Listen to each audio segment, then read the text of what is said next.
Ouf, décidément,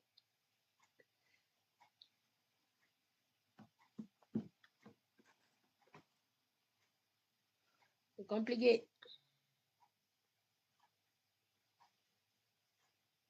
Alors, j'ai un peu de temps aujourd'hui, hein, on est le 8 mai. Le 8 mai. Donc, on a largement le temps. On est à la maison, hein. Bah, il est 19h43, donc on a le temps d'échanger, hein. Donc, je vous laisse monter, je vous laisse monter.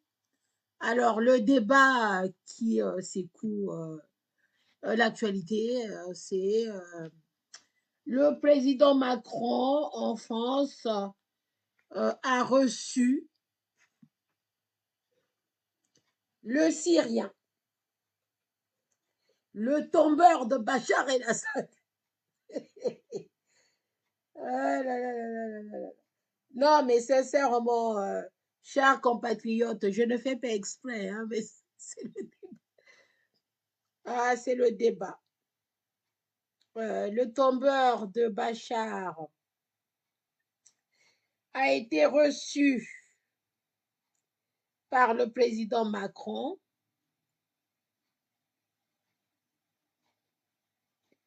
Alors, qu'est-ce qu'ils se sont dit? Qu'est-ce qu'ils se sont dit? Ahmed Al-Shara, c'est son nom. Ahmed Al-Shara. Donc, monsieur Macron l'a reçu et à l'Élysée, bien sûr. Donc, ils ont échangé. C'est l'image que je viens de mettre. Alors, montez, montez, montez, ceux qui veulent débattre, échanger. Alors, les grandes lignes. Alors, le titre, la souveraineté en question. Ah, c'est le débat qui secoue les panafricanistes d'aujourd'hui. Les panafricanistes 2.0. Les autres sont déjà loin. Eux, ils sont encore à 2.0. Donc, les panafricanistes de 2.0. Oui, oui, oui, oui, oui. Alors, le débat. Tout à l'heure, j'ai parlé du Congo et voilà, et de la présence de M. Sassou Nguesso à Moscou. Et vous avez vu le sourire en coin de M. Poutine, qui, franchement, dans sa tête, il doit se moquer de lui. Il doit se moquer de lui. Voilà, celui-là, il vient nous parler des pays africains qui ont aidé la France à se libérer du nazi. C'est comme si les pays existaient, son pays existait déjà, alors que son pays était sous une gouvernance française. Et je vois l'image sur la vidéo de Poutine qui a le sourire en coin. Ah là là, c'est terrible. C'est terrible, c'est terrible. Voilà. Alors, qui m'a envoyé l'invitation? Voilà, qui veut monter? Alors, vous voyez le titre, j'ai parlé de souveraineté. En Afrique francophone, aujourd'hui, les panafricains 2.0 veulent la souveraineté. Donc, c'est parce qu'ils veulent leur souveraineté qu'ils soutiennent les putschistes de l'AES. C'est parce qu'ils veulent leur souveraineté qu'ils soutiennent la Russie, qu'ils soutiennent IB, qu'ils soutiennent Tchani, qu'ils soutiennent Assimi Goïta. Voilà. C'est leur souveraineté. Donc, partout, c'est souveraineté, souveraineté, souveraineté. Oui, on va être indépendant. Oui, l'Afrique doit se libérer du colon français. Oui, souveraineté à toutes les sauces. Alors, voilà que la question se pose. Toujours cette question de souveraineté. Voilà le président Macron, président de la France qui vient de recevoir Ahmed Al-Shara, le nouvel homme fort, disons ça comme ça, de la Syrie. Je dis homme fort parce qu'il n'a pas encore été élu. Parce que les hommes forts, généralement, ce sont les dictateurs. Parce que nous voulons des institutions fortes, pas des hommes forts. Les hommes forts, c'est des dictateurs. En Afrique, la conception d'un homme fort, c'est celui qui fait la dictature, qui marche sur tout le monde, qui piétine tout le monde. C'est ça l'homme fort en Afrique. Nous ne voulons pas des hommes forts. Nous voulons des institutions fortes qui permettent aux États d'avancer, de se construire, qui permet à tous les hommes sans exclusive de participer à la création des richesses dans leur pays et en Afrique particulièrement. Je parle de l'Afrique francophone puisque je viens d'un pays d'Afrique francophone. Je ne nie pas mes origines. Voilà. Donc aujourd'hui, tout le monde parle de souveraineté. On a vu, oui, ils ont dit qu'ils ont chassé l'armée française, ils veulent plus des Français de la France en Afrique. Et en Afrique, quand ils parlent de l'Afrique, c'est 3 pays. Hein. 3 pays en Afrique sur les 54. Hein. Parce que l'Afrique, c'est quand même 54 États. Donc, 3 pays de l'AES qui vont dicter la loi à toute l'Afrique. C'est ça, la souveraineté pour eux, c'est ça. Donc, c'est pourquoi je reviens là-dessus.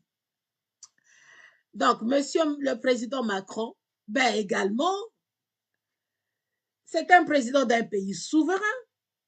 Si vous êtes libre, vous voulez votre souveraineté pour aller signer des contrats avec les Russes, avec les Chinois, avec les Indiens, avec les Turcs, mais la France également, d'autant plus que c'est une puissance économique, militaire et tout ce que vous savez, a tout à fait le droit de recevoir qui il veut.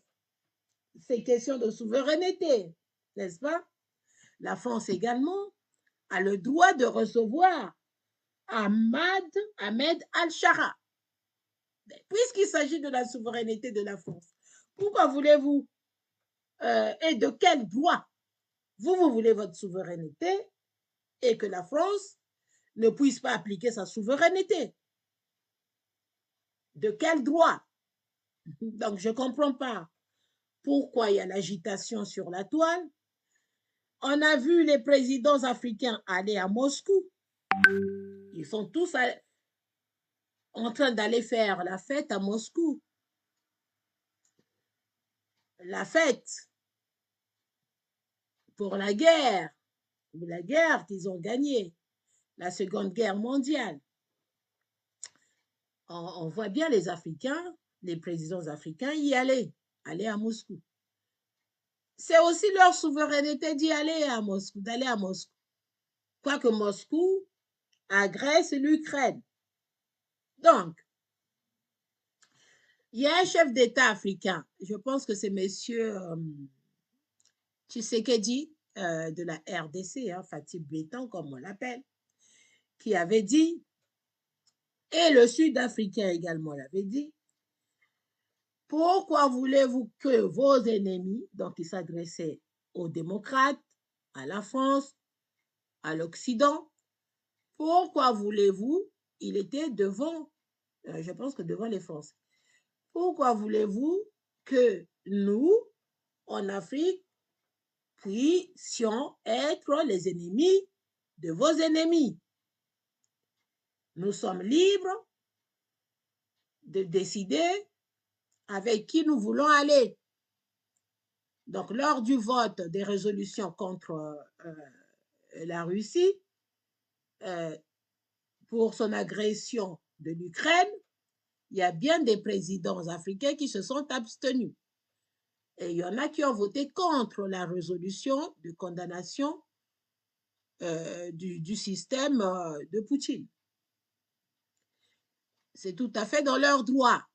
Et je reviens sur ce que M. Tshisekedi avait dit et ce que le Sud-Africain dit.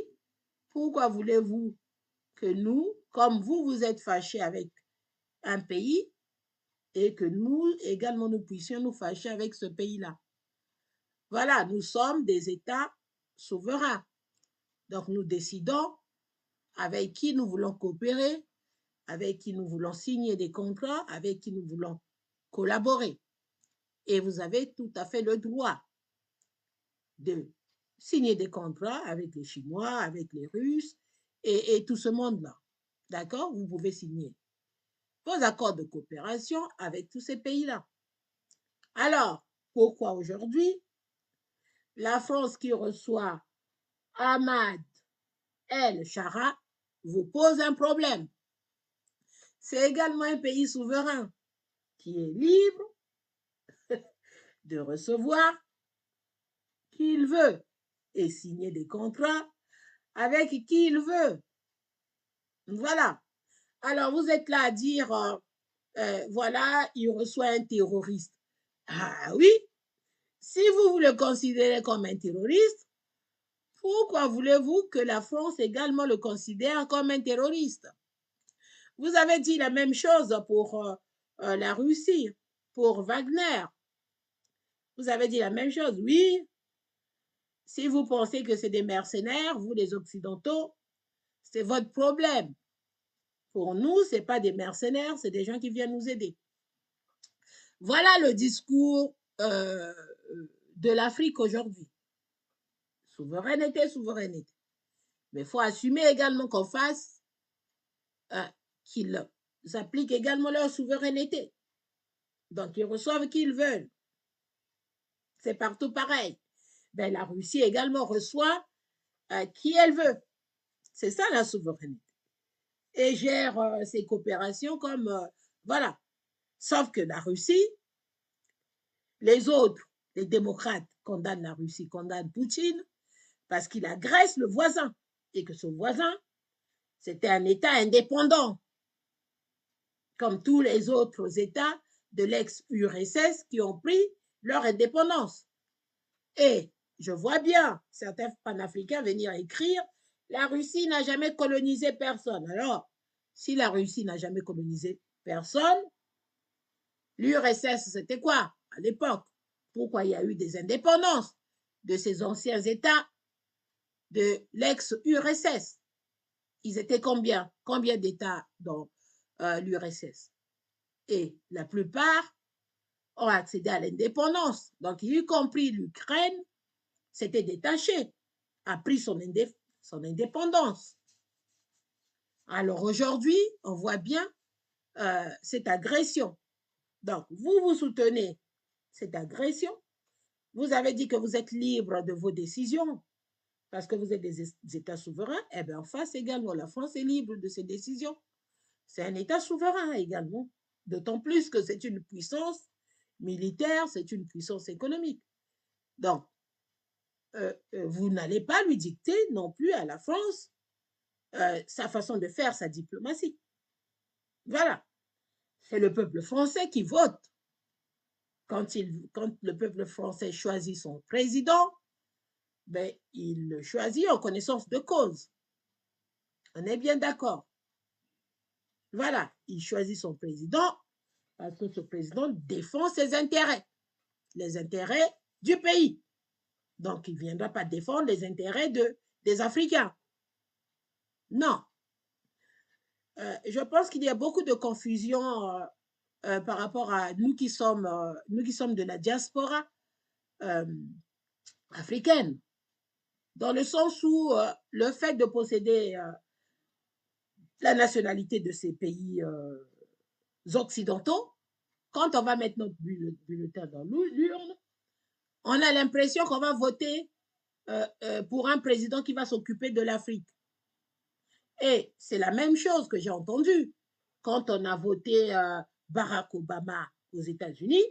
Les Africains ont applaudi. Ils pensaient que le fait de voter Barack Obama, et ce dernier viendra régler les problèmes africains. Ben non. Barack Obama a été voté pour les Américains. Vous avez vos présidents. Donc, si vos présidents ne foutent rien, il faut les dégager. D'autant plus que la majorité, c'est les dictateurs. Donc, il faut se battre.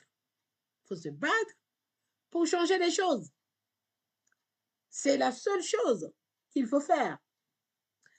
Voilà ce que je voulais dire par rapport à... Oui, j'ai vu les critiques, même des médias occidentaux. Mais c'est normal. Chacun joue son rôle. C'est ça l'avantage d'être dans une démocratie. Chacun est libre de critiquer. Mais pour moi, ce tombeur de Bachar al-Assad, pour l'instant, sûrement, j'ai lu hein, que Macron, le président Macron, a posé les conditions. Donc, j'imagine à peu près quelles conditions il a posées. C'est mettre en place des institutions stables pour un pays démocratique, aller au vote. De toutes les façons, aujourd'hui, il n'y a que le vote. Même, vous voyez, même les dictateurs, certains dictateurs autocrates, ils passent quand même, ils organisent quand même des votes. Même s'ils trichent, mais ils passent par le vote. Ils ne s'autoproclament plus, sauf ceux de l'AES, qui s'autoproclament des présidents. Même si ces élections, certaines élections en Afrique sont douteuses, mais on fait des élections. On ne s'autoproclame pas président. Donc, je pense que parmi les conditions sûrement posées par le président Emmanuel Macron, il y a sûrement l'organisation des élections en Syrie pour que ce pays soit stable, pour que ce pays se dote des institutions stables. Et c'est ça aussi, c'est pourquoi il faut faire la différence. Il y en a qui disent c'était, oui, c'est un terreau, mais et Bachar el-Assad et son père et lui qui a succédé à son père, vous les qualifiez de quoi après plusieurs années, toutes ces années de tyrannie en Syrie? C'est ça aussi. Donc, ce qui se passe en Syrie, c'est une ouverture. Alors, j'imagine demain, si ça tombe sur le Congo, en fait, ce même cas qu'en Syrie, je ne sais pas quelle sera la position des Congolais. D'autant plus que la majorité n'a pas de position. Tantôt on soutient Poutine et on critique Sassou, tantôt on soutient l'AES et on critique Sassou. Voilà. Donc changer de paradigme, hein, changer de fusil d'épaule. Regardez l'intérêt euh, de vos pays. C'est ce qu'on vous demande de faire. Et nous sommes dans un monde de concurrence. Patrick 69, bonjour. Et non une colonisation. Alors, l'URSS. À l'URSS, c'était quoi selon vous? Alors, pourquoi les États ont pris leur indépendance? C'était quoi selon vous, l'URSS? C'était quoi? C'était quoi? Alors, si ce n'était pas une colonisation, qu'est-ce que c'était? Si ce n'était pas une forme de colonisation, qu'est-ce que c'était? Et pourquoi on a parlé des indépendances de ces États-là? Pourquoi? Et pourquoi aujourd'hui, il y a la guerre en Ukraine? Parce que Poutine veut contrôler ce territoire. C'est quoi quand on cherche à contrôler le territoire des voisins? C'est pas la colonisation, c'est pas coloniser, imposer sa façon de faire, imposer ses institutions, imposer sa mode de gouvernance, imposer ses hommes, imposer sa politique. C'est pas ça la colonisation. Qu'est-ce que vous entendez par colonisation encore aujourd'hui? Hmm. C'est fini comme à l'époque où on parlait de territoire sans maître. Aujourd'hui, il y a des territoires sans maître. Il y a plus de territoire sans maître. Tous les territoires ont des maîtres. Donc, l'Ukraine a des maîtres, déjà. Donc, Poutine n'avait pas à aller agresser, peu importe qu'il y ait le conflit euh, en Ukraine, dans la frontière avec la Russie. Vous ne vous rendez pas compte que c'est la même histoire que l'Est de la RDC. Bah oui, mais Kagame également peut dire, voilà, il y a le nazisme dans les frontières à l'Est de la RDC et il y va pour remettre de l'ordre, pour éradiquer les nazistes. Non. Voilà ce que je voulais dire à ceux qui veulent monter pour débattre. C'est bizarre, il n'y a personne qui veut monter. Il n'y a même pas de tapotage alors. Il n'y a même pas de cœur. Personne n'a mis de cœur. Voilà, personne. Voilà. Salut, salut, salut, Jamila, Ben, Fria. Voilà, salut. Il y a des noms, j'arrive pas à lire. Voilà, voilà, voilà. C'est ça que je voulais dire. Donc, si vous parlez de souveraineté pour vos États, alors pensez également qu'en face de vous, vont parler de leur souveraineté. Donc, vous n'allez pas dicter vos règles aux autres comme ça. Vous-même, vous ne voulez pas qu'on vous dicte des règles, alors ne cherchez pas à dicter vos règles aux autres. Donc, les autres également sont libres de collaborer avec d'autres pays. Et c'est pareil, l'Occident est libre de collaborer avec le Rwanda. C'est le même discours qu'on doit tenir. Donc, on l'a dit. Hein. J'ai assisté au forum, j'en ai parlé, hein, j'en ai déjà parlé, au forum Investir en Afrique 2025. Il y a eu au moins 3 panels, 3 tables rondes animées par les Rwandais pour parler de leur investissement dans leur pays. Vous voyez, hein? Donc c'est pour vous dire que les gens, vous parlez de souveraineté, en face de vous également, ils sont souverains. Ils sont souverains de collaborer avec qui ils veulent. Donc c'est pas à vous de venir dicter la loi alors que vous ne voulez pas non plus que les autres vous dictent leur loi. Donc il faut être cohérent, tout simplement. Voilà encore ce que je voulais dire. S'il n'y a pas ceux qui veulent prendre la parole, je ne sais pas, rarement les gens demandent la parole. Voilà, il y a pas assez de monde. Aucune invitation. Voilà, donc c'est ça. C'est ce que je voulais dire là en publiant, en faisant ce direct. Donc la souveraineté, tout le monde a droit, a le droit d'utiliser sa souveraineté. Voilà, ouais, c'est quoi comme méthode? Voilà.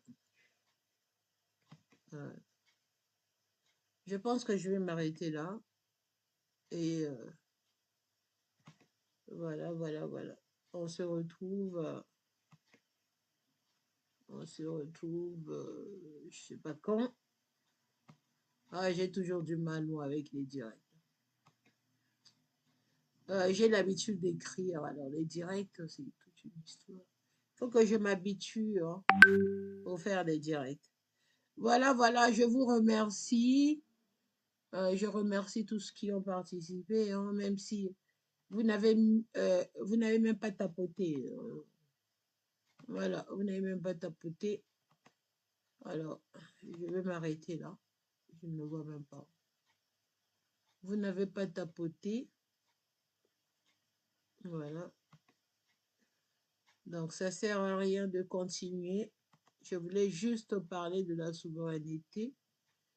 Donc, si vous ne voulez pas qu'on se mêle de vos histoires, eh bien, sachez qu'en face également, ils vont vous dire ne vous mêlez pas de leurs histoires. Et là, je pense que la France, il y a un petit changement de cap que moi j'observe personnellement. Euh, je pense que la France maintenant commence à se mettre au même diapason que tous ces pays, la Chine, la Russie, l'Inde, tous ces pays-là qui ne respectent même pas les droits de l'homme, qui signent des accords en Afrique et qui font n'importe quoi en Afrique. Hein. Franchement, nous, au Congo-Brazzaville, la Chine, c'est pas un modèle. Ce n'est pas du tout un modèle. Hein. Voilà. Donc, si vous partez signer, vos pays signent avec la Chine, eh ben, pourquoi la France ne va pas signer également? C'est comme ça. Je pense que là, il y a plus la tendance aujourd'hui, même dans les débats, dans les conférences, il y a plus cette tendance à ne plus s'occuper des droits humains dans ces pays, dans les États voisins, hors de l'Union européenne. Je pense que c'est cette tendance, on va vers cette tendance où chacun doit gérer ses problèmes de défense des droits. Je suis plus, enfin c'est inquiétant quand même que la France se désengage dans la défense des droits humains. Ça serait vraiment déplorable et regrettable, franchement, parce que c'est un pays qui, c'est quand même le pays qui a porté les droits de l'homme. Donc la déclaration des droits de l'homme et du citoyen de 1789, c'est la France. Hein. Cette déclaration a une portée universelle. C'est tous les peuples du monde qui veulent vivre en paix et voir leurs droits respectés. Et il y a eu également la déclaration universelle de 48, de 1948, c'est pareil. Donc si la France se désengage dans la protection ou de porter haut et fort la défense des droits humains, euh, on est vraiment, on n'est pas bien, on est mal barré. Parce que c'est cette tendance-là. J'ai l'impression que la France veut faire comme tout le monde, aller juste pour les affaires, comme font les Chinois. Les Chinois, ils viennent en Afrique pour les affaires. Les Russes, ils viennent en Afrique pour les affaires. Ils ne viendront pas dire, voilà, il y a eu violation des droits de l'homme. Peu importe si vous avez des tyrans chez vous qui vous tuent, qui vous font ce qu'ils veulent, ben, la Chine, la Russie, ils ne s'en occupent pas. Ils viennent, ils font des affaires. Et j'ai l'impression que la France commence à faire la même chose, défendre juste ses intérêts. Donc, elle ne veut plus faire le jouer aux gendarmes, surtout pour l'Afrique. Je pense que la symbolique du retrait des bases militaires de l'Afrique est là. La France ne veut plus jouer aux gendarmes. La France veut dorénavant faire des affaires comme tout le monde. Donc, quand les Chinois viennent en Afrique, qu'il y ait des populations qui souffrent, qui vivent dans la misère, qui sont malmenés par leur président, qui généralement c'est des dictateurs en Afrique, la Chine ne dit rien. La Chine, ce qui compte, ce sont ses affaires. C'est signer les contrats et là, l'exemple de la RDC, nous l'avons vu. Qu'est-ce qui s'est passé à l'est de la RDC? 80% du marché de l'exploitation des minerais, 80% c'est entre les mains des Chinois. Mais la guerre de l'Est, les Chinois, on ne les a pas vus. Hein. On ne les a pas vus venir chercher à régler le conflit entre le Rwanda et la RDC. Je ne sais pas si quelqu'un a vu la Chine s'engager là-dedans. Et pourtant, eux, ils font des affaires. Ils sont majoritaires à faire des affaires en RDC. Mais ils sont là, ils ne se mêlent pas. Tant pis pour vous. Et on se tourne, Tshisekedi se tourne vers qui? Vers les Américains, les démocrates. Tshisekedi se tourne vers qui? Vers l'Union européenne, des démocrates pour qu'ils viennent l'aider. Mais pourquoi ne pas se tourner vers la Russie, vers la Chine qui détient presque la quasi-totalité des, des contrats miniers en RDC. Vous voyez? Et c'est pourquoi je dis que euh, euh, le fait de recevoir euh, celui de la Syrie, le monsieur de la Syrie, je pense que ça commence à changer. C'est une nouvelle orientation. Donc, orientation à, à juste s'occuper des affaires, que la France va également s'occuper que de signer des contrats, des affaires. Elle ne va plus se mêler des droits de l'homme. Si vous avez des dictateurs qui vous malmènent, comme ce qui se passe dans l'AES, peu importe le dérapage, la France ne va plus se mêler, tant pis pour vous. Donc vous allez subir comme vous voulez jusqu'à ce que le peuple, ces peuples-là décident eux-mêmes de se débarrasser de leurs tyrans. Voilà, je pense que c'est la nouvelle orientation. Et deuxième constat, donc premier constat, j'ai dit ne plus se mêler des violations des droits humains dans ces pays-là, dans d'autres pays. Euh, Deuxième constat, n'y aller que pour coopérer, dans le cadre de la coopération, dans le cadre des affaires. Voilà, dans le cadre des affaires, comme font les Chinois. Les Chinois, ils arrivent en Afrique, ils ne se mêlent pas de la misère ou de ce qui se passe en Afrique, peu importe, violation des textes, on tue, on séquestre, on arrête, on emprisonne, les Chinois ne se mêlent pas. Alors, troisième orientation que j'ai vue, ah ça par contre, c'est même pas, c'est le constat, c'est ce que moi je constate. La France s'oriente vers l'est de l'Europe et l'Asie du Sud, du Sud-Est, ouais, vers l'Asie du Sud. Donc, on voit bien cette orientation de la politique française, hein, enfin, la politique extérieure, comme on dit, de la France vers l'Est. Donc, ça se concrétise par les contrats. Vous avez vu les contrats que le président Macron a signés avec un pays de l'Est, d'Asie du Sud, euh, concernant l'uranium. Donc, pour abandonner complètement le Niger. Vous voyez, il y a plusieurs contrats qui sont en train d'être signés de défense avec tous ces États de l'ex-URSS. Il y a des contrats de défense, de coopération. Vous voyez bien la France tapoter. La France qui va s'installer dans ces pays de l'axe de l'Est. Et c'est là-bas qu'elle installe maintenant ses bases militaires. Parce que eux, là-bas, ils en veulent. Ils veulent des bases militaires françaises chez eux pour se protéger de la menace russe. Donc, vous voyez bien l'orientation de la politique française, hein, enfin, du moins la politique diplomatique, la politique extérieure, comme on dit, de la France. Donc, il y a cette tendance, cette nouvelle tendance que nous voyons qui monte, qui monte, qui monte. Et puis, elle ne laisse pas toujours, malgré ce que je viens de dire hein, sur ne plus se mêler des droits de l'homme dans ces pays-là qui sont tout le temps dans la contestation, comme en Afrique. La réception, la rencontre avec Ahmed Al-Shara, moi, ça me fait réfléchir. Je me dis, c'est ce qu'a toujours fait en fait la France.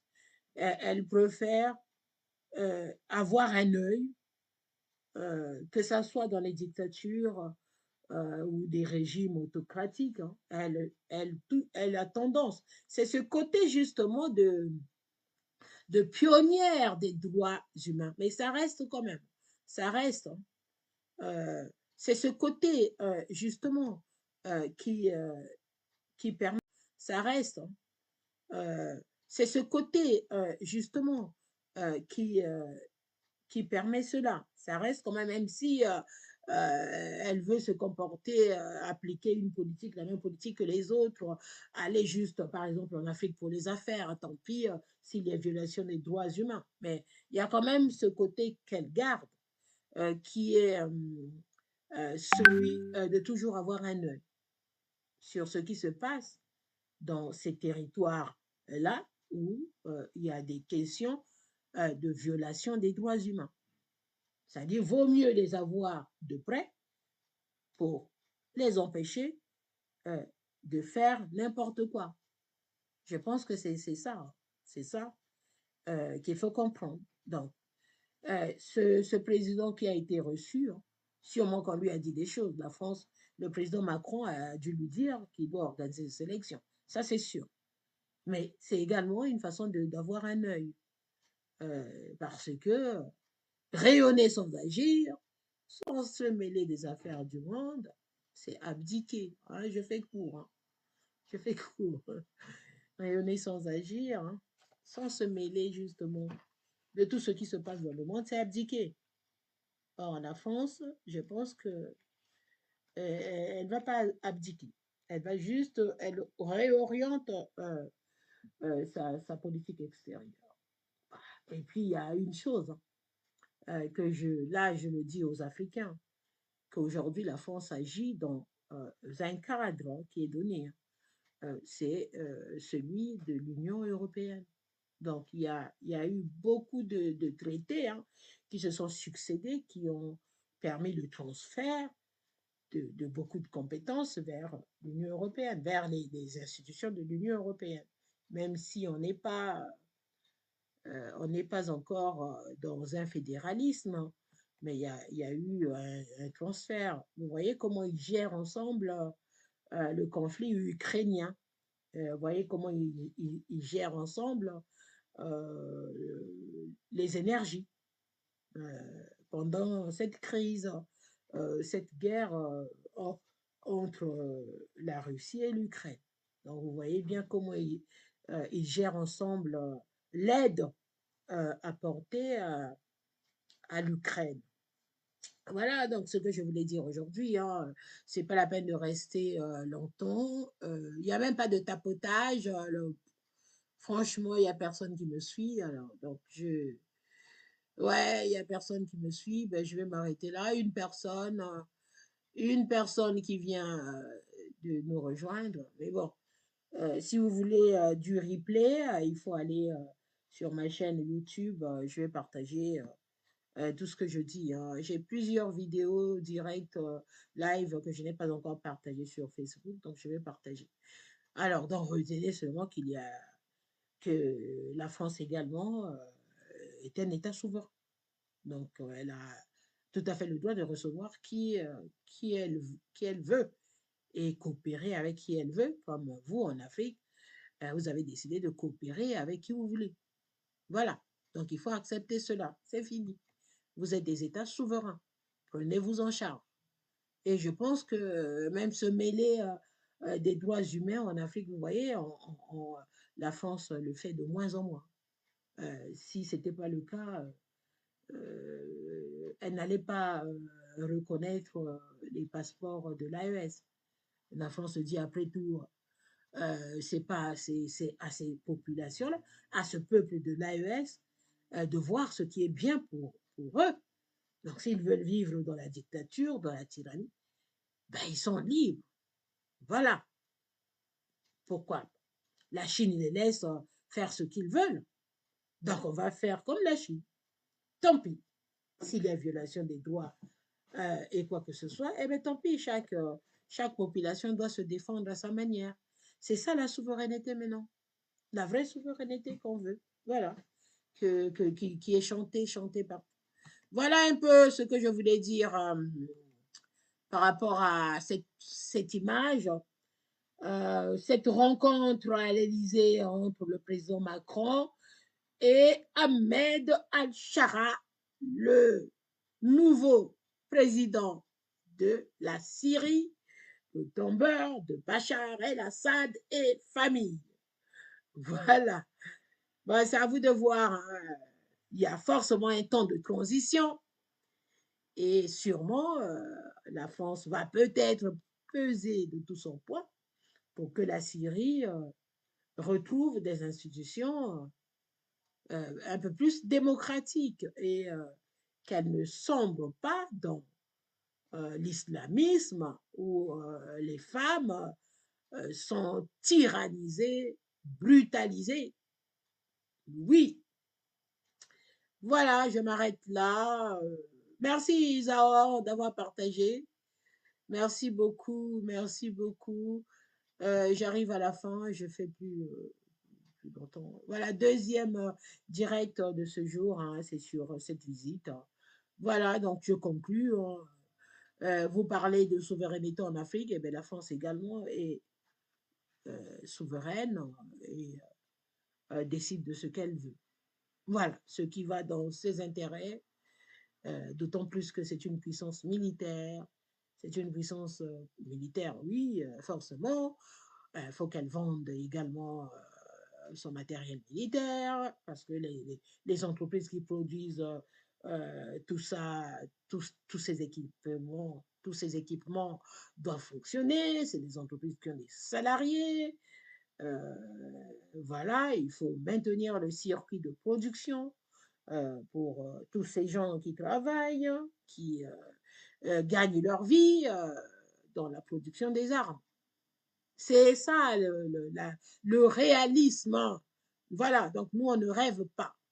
Alors, la suite, demain, je vais parler de mon projet de société. Je continue pour le Congo-Brazzaville. J'étais en train de parler de l'assainissement de la ville. On ne peut pas parler de l'eau potable sans assainissement. Donc, je vais avancer sur un autre thème, un autre sujet. Et voilà. Mais merci pour ceux qui me suivent. Vous pouvez réécouter le live. Merci Isaor. Merci Isaor. Isaor. Isor. Merci d'avoir partagé le live. Voilà. Je voulais juste parler de cette question de souveraineté. Merci. Et passez une bonne soirée et peut-être à demain. Ah, il n'y a pas beaucoup de j'aime, alors bof, ça sert à rien. Voilà, donc j'arrête là et je vais partager sur.